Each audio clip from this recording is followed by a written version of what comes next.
السلام علیکم ورحمۃ اللہ وبرکاتہ۔ الحمدللہ کفا وسلام علی عبادہ الذین اصطفیٰ، اما بعد۔ محترم ناظرین کرام، آسان درس قرآن کے اندر 27ویں پارے کا 17واں رکوع ہے، جس کے اندر سورہ حدید سورہ نمبر 57 کی شروع کی 10 آیتیں ہیں۔ اعوذ باللہ من الشیطان الرجیم، بسم اللہ الرحمن الرحیم۔ سبح للہ ما فی السماوات والارض وهو العزیز الحکیم۔ آسمانوں اور زمین کی ہر چیز اللہ کی تسبیح بیان کر رہی ہے، وہ سب پر غالب یعنی بڑا زبردست بڑی حکمت والا ہے۔ لہو ملک السماوات والارض یحیی و یمیت وہو علی کل شیء قدیر۔ آسمانوں اور زمین کی بادشاہت حکومت اسی اللہ کی ہے، وہی زندہ کرتا ہے اور وہی موت دیتا ہے، اور وہ ہر چیز پر پوری طرح قادر ہے۔ هو الاول والآخر والظاہر والباطن وہو بکل شیء علیم۔ وہی پہلے بھی ہے اور وہی پیچھے بھی ہے، وہی اول ہے وہی آخر ہے، وہی ظاہر ہے وہی پوشیدہ بھی ہے، وہی ظاہر ہے وہی باطن ہے، اور وہی ہر چیز کو خوب اچھی طرح جانتا ہے۔ هو الذی خلق السماوات والارض فی 6 ایام ثم استوى علی العرش یعلم ما یلج فی الارض وما یخرج منها وما ينزل من السماء وما يعرج فیها وهو معكم اينما كنتم والله بما تعملون بصیر۔ اسی اللہ نے آسمان و زمین کو 6 دنوں میں پیدا کیا ہے، پھر عرش پر مستوی ہو گیا۔ وہی اللہ ہر اس چیز کو جانتا جو زمین میں داخل ہوتی ہے اور جو اس سے نکلتی ہے، اور جو کچھ آسمان سے اترتا ہے اور جو اس میں چڑھتا ہے، اور تم جہاں کہیں بھی ہو وہ تمہارے ساتھ ہے، اور تم جو کچھ کرتے ہو اسے اللہ خوب اچھی طرح دیکھ رہا ہے۔ للہ ملک السماوات والارض وإلی اللہ ترجع الامور۔ آسمانوں اور زمین کی بادشاہت یعنی حکومت اسی اللہ کی ہے، اور سب کام اللہ ہی کی طرف لوٹتے ہیں۔ یولج اللیل فی النہار ویولج النہار فی اللیل وہو علیم بذات الصدور۔ وہی اللہ رات کو دن میں داخل کرتا ہے اور دن کو رات میں داخل کرتا ہے، اور وہ سینوں کے راز خوب اچھی طرح جانتا ہے۔ آمنوا باللہ ورسولہ وانفقوا مما جعلکم مستخلفین فیہ فالذین آمنوا منکم وانفقوا لهم اجر کبیر۔ اے لوگو، اللہ اور اس کے رسول صلی اللہ علیہ وسلم پر ایمان لے آؤ، اور اس مال میں سے اللہ کے لیے خرچ کرو جس میں اللہ نے تمہیں دوسروں کا جانشین یعنی وارث اور حصے دار بنایا ہے۔ تو تم میں سے جو لوگ ایمان لائے ہیں اور اللہ کے لیے خرچ کیا ہے تو ان کے لیے بہت بڑا بدلہ یعنی جنت ہے۔ وما لکم لا تؤمنون باللہ والرسول یدعوکم لتؤمنوا بربکم وقد اخذ میثاقکم ان کنتم مؤمنین۔ اے لوگو، اور تمہیں کیا ہو گیا، تم اللہ پر ایمان نہیں لاتے ہو جبکہ رسول اللہ صلی اللہ علیہ وسلم تمہیں دعوت دے رہے ہیں کہ تم اپنے رب پر ایمان لے آؤ، اور وہ اللہ تم سے عہد لے چکا ہے اگر تم ایمان رکھتے ہو۔ هو الذی ينزل علی عبدہ آیات بینات لیخرجکم من الظلمات الی النور وان اللہ بکم لرؤوف الرحیم۔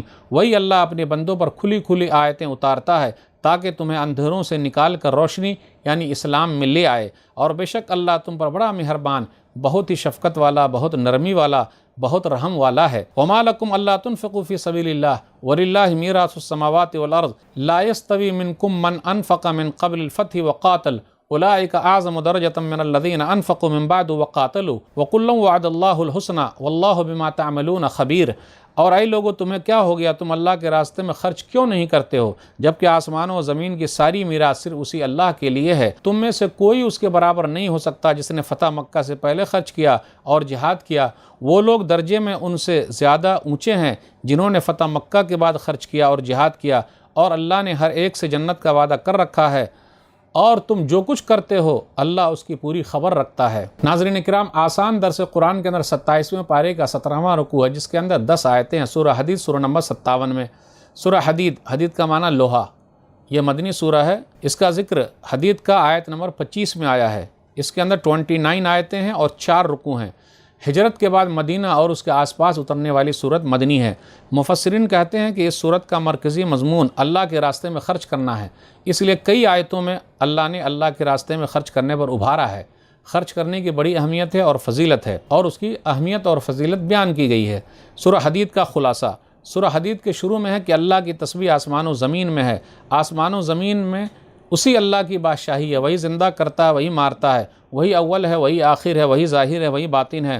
اس کے بعد ہے کہ اللہ ساتھ ہے، اس کے بعد ہے کہ اللہ سینوں کے راز اچھے طریقے سے جانتا ہے، اس کے بعد ہے کہ اللہ کے لیے مال خرچ کرو، اس کے بعد ہے کہ جو اللہ کو قرض دیتا ہے اللہ اس کے مال کو بڑھا دیتا ہے، اس کے بعد ہے کہ کل قیامت کے دن منافق مرد و عورت ایمان والوں سے روشنی مانگیں گے تاکہ ساتھ میں چل سکیں۔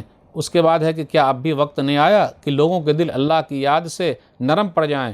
اس کے بعد ہے کہ جن لوگوں نے خیرات کیا، مرد ہو یا عورت، ہر ایک کے لیے بدلہ ہے۔ اس کے بعد ہے کہ دنیا کی زندگی کھیل اور تماشا ہے، مال و اولاد فخر کی چیز ہے۔ اس کے بعد ہے کہ ساری مصیبتیں پہلے سے لکھی ہوئی ہے۔ اس کے بعد ہے کہ اللہ نے رسولوں کو کتابوں کے ساتھ بھیجا ہے، اور اللہ نے لوہا بھی بنایا ہے، اس میں کئی فائدے ہیں۔ یہ آیت نمبر 25 میں ہے۔ اسی وجہ سے اس سورہ کا نام سورہ حدید ہے، یعنی لوہا۔ اس کے بعد ہے کہ اسلام میں رہبانیت یعنی دنیا کو چھوڑ دینا نہیں ہے، لوگوں نے خود یہ بنا لیا۔ اس کے بعد اخیر میں کہ اللہ بڑے فضل والا ہے۔ آیت نمبر 3 پر غور کیجیے، هو الاول والآخر والظاہر والباطن وهو بكل شيء علیم۔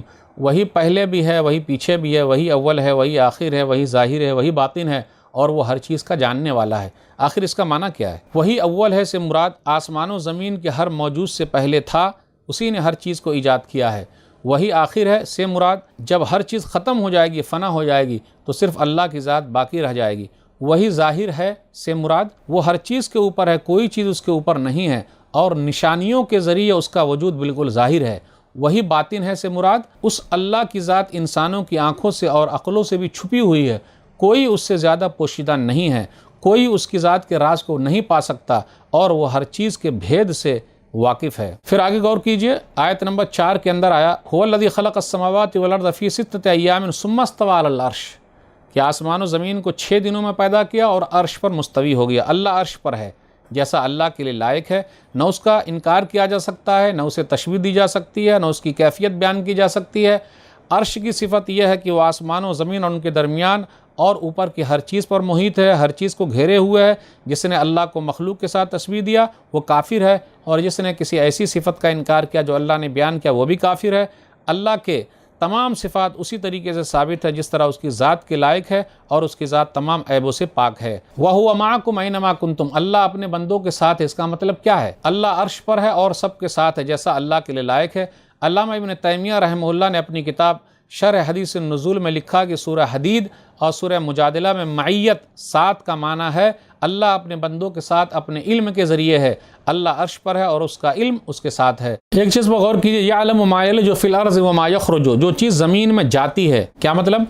بارش کا قطرہ جا رہا ہے، غلہ ہے، میوہ جات ہے، بیج ہے، اللہ تعالیٰ اس کی کمیت اور کیفیت دونوں کو اچھی طریقے سے جانتا ہے۔ جو چیز زمین سے نکلتی ہے، وما یخرج منہا، چاہے وہ درخت نکلے، پھل نکلے، غلہ نکلے، پھول نکلے، کچھ بھی نکلے، اللہ سب کو جانتا ہے۔ پھر اسی طرح یہ کہا گیا کہ وما ينزل من السماء وما يعرج فيها، جو آسمان سے نیچے آتا ہے، یعنی جیسے بارش ہے، اولے ہیں، برف ہیں، تقدیر ہیں، اللہ کے احکامات ہیں، یہ سب چیزیں آسمان سے نیچے اتر رہے ہیں۔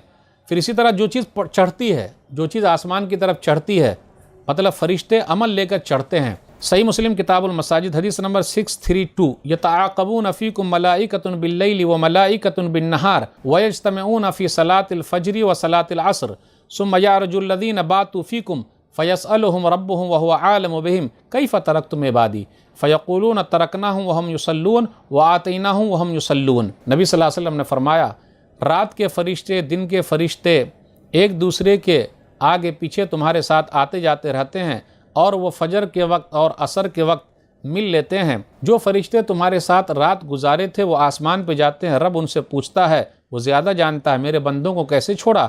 تو وہ لوگ کہتے ہیں کہ وہ نماز پڑھ رہے تھے، ہم نے ویسے چھوڑ دیا ہے۔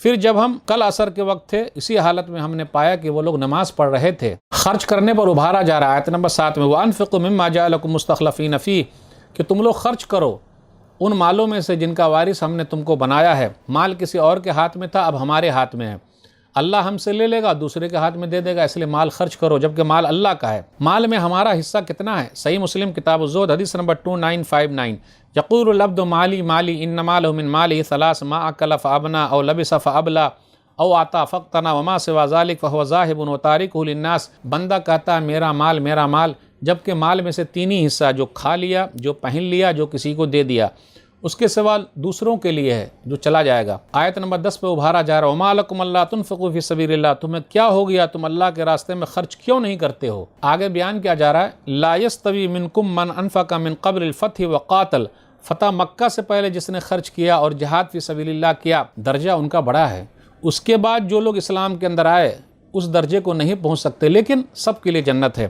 وَكُلًّا وَعَدَ اللَّهُ الْحُسْنَى، اور اللہ تعالیٰ نے ہر ایک سے جنت کا وعدہ کر رکھا ہے۔ واللہ بما تعملون خبیر، جو تم لوگ کرتے ہو اللہ اس کو دیکھ رہا ہے۔ تو ناظرین اکرام، آج کے درس میں بس اتنا ہی۔ اللہ سے دعا ہے کہ اللہ تعالیٰ ہم لوگ قرآن کریم کو پڑھنے، پڑھانے، سمجھنے، سمجھانے، عمل کرنے اور لوگوں تک پہنچانے کی توفیق دے، آمین۔ والسلام علیکم ورحمۃ اللہ وبرکاتہ۔